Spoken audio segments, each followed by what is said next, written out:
अस्सलामुअलैकुम। Welcome to Fakhr stems fair. आज का ये लेक्चर बहुत इंपॉर्टेंट है। इसमें हम देखेंगे कि जब आपके पास प्रोबेबिलिटी के रिलेटेड एक क्वेश्चन आता है और उस पर कौन सी डिस्ट्रीब्यूशन अप्लाई होती है, ये हम देखेंगे कि कौन से ऐसे इंडिकेटर्स हैं, ऐसे हिंट्स हैं जो कि उस प्रॉब्लम में होंगे, जिसकी वजह से आपको पता चलेगा कि इसमें ये वाली डिस्ट्रीब्यूशन यूटिलाइज होनी है। तो सबसे सिंपल और सबसे बेसिक डिस्ट्रीब्यूशन है बाइनोमियल डिस्ट्रीब्यूशन। जितनी सारी डिस्ट्रीब्यूशंस हैं वो बाइनोमियल से ड्राइव होती हैं, क्योंकि उनमें कंडीशन थोड़ी सी चेंज होती है तो डिस्ट्रीब्यूशन आपकी चेंज हो जाती है। तो जो बाइनोमियल है इसमें ट्रायल्स आपके फिक्स्ड होते हैं, आपको पहले से पता होता है कि इतने ट्रायल्स यूज़ होने हैं। फॉर एग्जांपल हमने कॉइन को 10 टाइम्स टॉस करना है and we are observing number of heads appeared. और जो आपके ट्रायल्स हैं वो इंडिपेंडेंट होते हैं और उसमें सिर्फ दो ही पॉसिबल आउटकम्स होते हैं, या हेड आएगा या टेल आएगा, या ट्रू है या फॉल्स है, या सक्सेस है या फेलियर है। और प्रोबेबिलिटी हर ट्रायल की सेम रहती है। फॉर एग्जांपल अगर हेड आने की प्रोबेबिलिटी 0.5 है तो हर ट्रायल में 0.5 ही रहेगी। तो सबसे सिंपल ये बाइनोमियल डिस्ट्रीब्यूशन है। तो आप लोगों ने क्या करना है, अगर आप एग्जाम में अच्छा प्रिपेयर करना चाहते हैं ये कंटेंट और आप चाहते हैं कि ये प्रॉब्लम बिल्कुल ठीक हो, तो आपको फार्मूले के साथ साथ उसकी जो एक्सपेक्टेड वैल्यू है और साथ उसकी जो वेरिएंस है, यानी मीन और वेरिएंस का रिजल्ट भी आपको आना चाहिए, और साथ उसका जो प्रोबेबिलिटी है उसका फार्मूला भी आपको आना चाहिए। दूसरा है आपके पास ये मल्टीनोमियल डिस्ट्रीब्यूशन। अब मल्टीनोमियल सिर्फ थोड़ी सी चेंज के साथ ही है। इसमें आपके पास सिर्फ दो आउटकम्स थे, सक्सेस और फेलियर, लेकिन इसमें आपके पास मोर देन 2 पॉसिबल आउटकम्स होते हैं। बाकी सारा पॉइंट सेम है, सिर्फ आपके पास जो ट्रायल का आउटकम होता है उसमें आपके पास मल्टीपल ऑप्शन होते हैं। फॉर एग्जांपल आप एक सर्वे कंडक्ट करते हैं और आप किसी लोगों से पूछते हैं कि हाँ जी आप इस पॉइंट पर एग्री हैं या नॉट एग्री हैं, या आप न्यूट्रल हैं, या आपका कोई ओपिनियन नहीं है। ठीक है, तो you have more than 2 options. तो अगर ऐसे क्वेश्चन हो तो उसमें हम मल्टीनोमियल का अप्लाई करते हैं फार्मूला और डिस्ट्रीब्यूशन यूटिलाइज करते हैं। मल्टीनोमियल डिस्ट्रीब्यूशन उसमें यूटिलाइज करते हैं और इसमें मैं एक्सपेक्टेड जो है, इसकी जो एक्सपेक्टेशन है और वेरिएंस है वो इसी से ही होता है, बस NPI यहाँ पर हो जाता है, ये आप देख लीजिएगा। नेक्स्ट आपके पास है ज्योमेट्रिक डिस्ट्रीब्यूशन। जो ज्योमेट्रिक डिस्ट्रीब्यूशन है ये नेगेटिव बाइनोमियल का स्पेशल केस है। वो नेगेटिव बाइनोमियल अभी हम देखते हैं। ज्योमेट्रिक डिस्ट्रीब्यूशन में एक चीज़ आपने चेक करनी है कि आपको यहाँ पर नंबर ऑफ ट्रायल्स का नहीं पता होता, यहाँ पर दोनों में नोन थे, यहाँ पर फिक्स नंबर ऑफ ट्रायल्स थे बाइनोमियल में और मल्टीनोमियल में। जो ज्योमेट्रिक है इसमें नंबर ऑफ ट्रायल्स आपको पहले से नहीं पता होते, बल्कि आपको फर्स्ट सक्सेस चाहिए। यानी लेट्स सपोज आप एक ऐसे कैंडिडेट की तलाश में हैं जो कि एक जॉब के लिए सूटेबल कैंडिडेट है, तो आप इंटरव्यू कंडक्ट करते हैं। अब आपको नहीं पता 5 कैंडिडेट के बाद वो जो रिक्वायर्ड पर्सन है वो अपीयर होगा या 10 कैंडिडेट के बाद होगा। You don't know the number of trials before a certain success. और सर्टन क्या है, वो फर्स्ट सक्सेस है, यानी फर्स्ट सक्सेस से पहले कितने ट्रायल्स अगर हो चुके हैं उनका आपको नहीं पता। तो ऐसे सिनेरियो में आपने ज्योमेट्रिक डिस्ट्रीब्यूशन को यूटिलाइज करना है।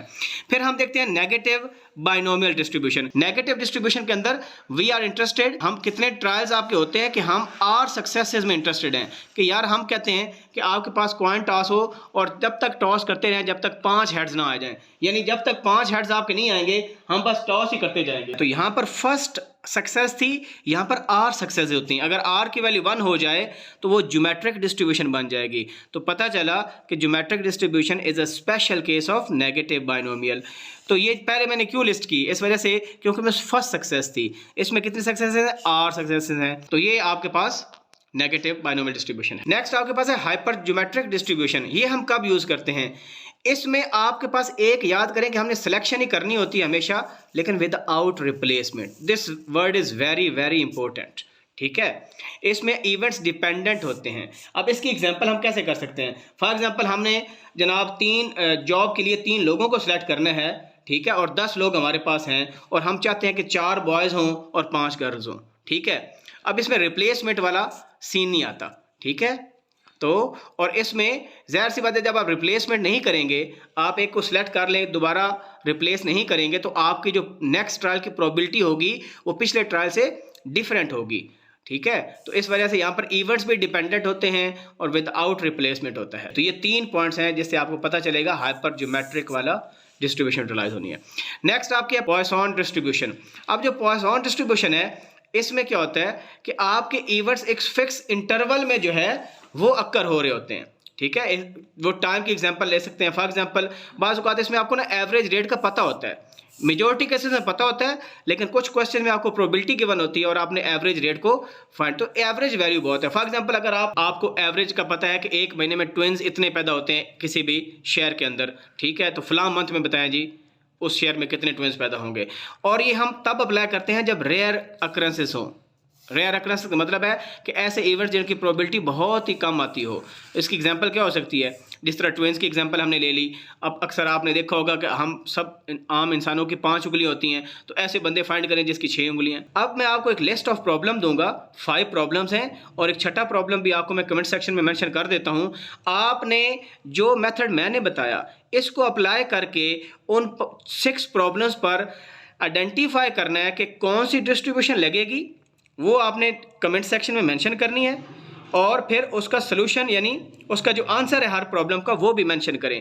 इससे पता चलेगा कि आप लोग कितना इंटरेस्ट ले रहे हैं प्रोबेबिलिटी को सीखने में और डिस्ट्रीब्यूशन को सीखने में।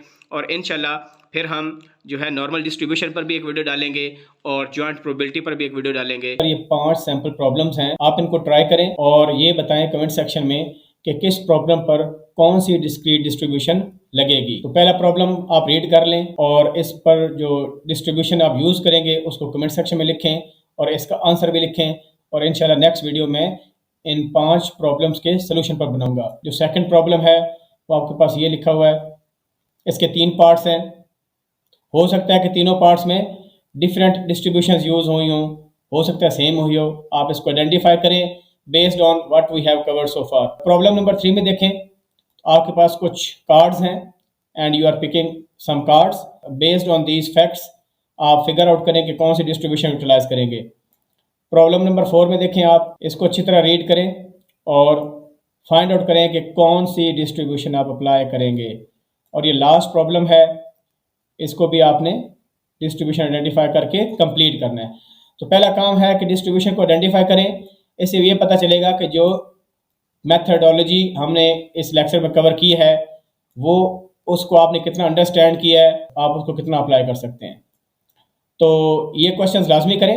इंशाल्लाह कल इनका सलूशन अपलोड करूँगा और आपको बताऊँगा कि how to apply different distributions on these questions. तो इंशाल्लाह मिलते हैं नेक्स्ट वीडियो में। Thank you very much. अल्लाह हाफिज़।